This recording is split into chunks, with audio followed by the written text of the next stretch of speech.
May isang kwento na parang kabisado na natin lahat, di ba? Isang kwento ng bilyon-bilyong pisong nawawala, mga proyektong bigla na lang naglalaho, at isang sistemang parang ginawa para sa ilan lang. Ito ang pagsusuri natin sa korupsyon sa Pilipinas, yung kalaban na matagal nang nasa loob natin. Okay, tingnan natin to. Ang binabasa nyo ay hindi gawa-gawa lang. Galing yan sa isang totoong sinumpaang salaysay sa isang skandalo noong 2025. Inilalarawan nito yung sistema ng kickback na nakakalungkot mang isipin ay naging normal na. Hindi na to simpleng suhulan parang may formula na, may sistema na talaga para magnakaw. So anong resulta ng ganyang sistema? Well, ito yung sagot. 421. Ganyan karami yung mga proyektong may pondo, binayaran ng buo, pero hindi naman pala ginawa. Mga proyektong multo na sumisimbolo sa isang mas malaking multo sa lipunan natin, ang ninakaw na pag-asa para sa pag-unlad. Yan ang tinatawag na ghost projects. Pero alam nyo, simptomas lang yan. Parang lagnat lang na nagsasabing may mas malala pang sakit sa loob ng sistema ng ating pamahalaan. Kaya ang malaking tanong talaga, paano ba tayo umabot sa ganito? Para maintindihan natin kung anong nangyayari ngayon, kailangan nating silipin yung nakaraan. Para sa ating mga Pilipino, parang deja vu, di ba? Ulit-ulit na lang ang mga dambuhalang iskandalo, parang laging parte na ng balita, taon-taon. At kitang-kita sa timeline na to yung pattern. Mula pa nung panahon ng martial law hanggang sa mga bagong skandalo, nag-iiba lang yung pangalan, nag-iiba yung mga muka, pero pare-pareho pa rin yung kwento ng pagnanakaw. Isang paulit-ulit na bangungot.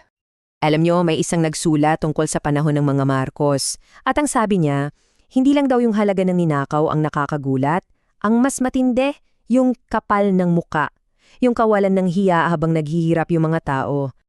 At yung mga halaga, grabe, tinatayang nasa 5 hanggang 10 bilyong dolar. Isipin niyo yun, ilang ospital na sana yun, ilang tulay, ilang bata ang napag-aral sana nun. So dito natin makikita, hindi to tungkol lang sa ilang ganid na tao. Sabi nga ng mga eksperto, systemic to. Nakabaon na sa mismong arkitektura, sa mismong disenyo ng politika natin. So ano-ano ba yung mga poste ng arkitekturang yan? At isa sa mga pangunahing sangkap dyan, yung mga political dynasty. Kasi 'di ba kapag isang pamilya lang ang may hawak ng kapangyarihan sa isang lugar ng napakatagal, saan papupunta yung accountability? Nawawala. Actually, hinimay pa to ng mga researcher sa 5 haligi na parang nagtutulungan para panatilihing nakatayo yung sistema. Una, yung yaman, yung kaban ng bayan, ginagawang personal na ATM. Pangalawa, personalismo, mas loyal sa padrino kesa sa batas. Tapos para maprotektahan yan, nandyan yung karahasan, para manakot, at yung proteksyon mula sa mga network para walang makulong. Ang resulta ng lahat ng yan, yung panglima, kasakiman na walang katapusan. So ito yung dalawang puwersa na naglalabanan sa bansa natin sa loob ng maraming dekada. Sa isang banda, yung gobyernong laging may bagong issue ng korupsyon.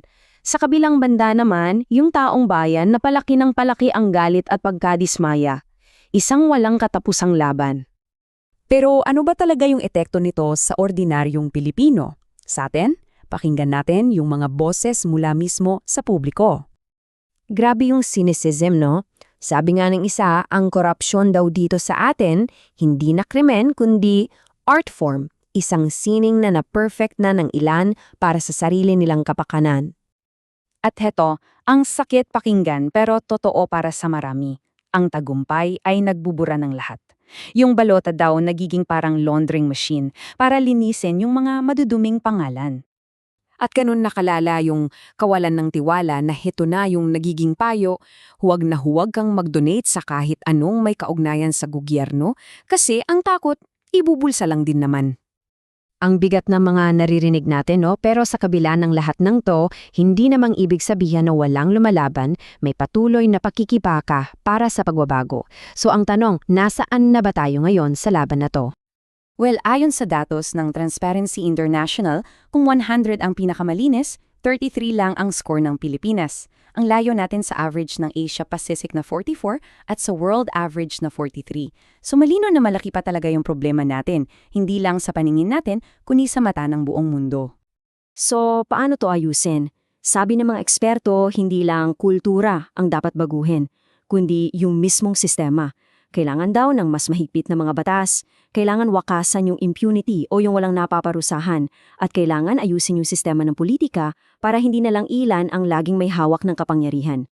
At heto na yung huling panong na iiwan natin sa inyo. Nakita na natin sa kasaysayan na kayang magpabagsak ng gobyerno ang galit ng taong bayan. Pero yung sistema, parang nandyan pa rin. Kaya para sa ating lahat ang tanong, yung galit ba natin ngayon sapat na ba para tuluyan ng mabago ang sistema? Yan ang laban na hinaharap nating lahat.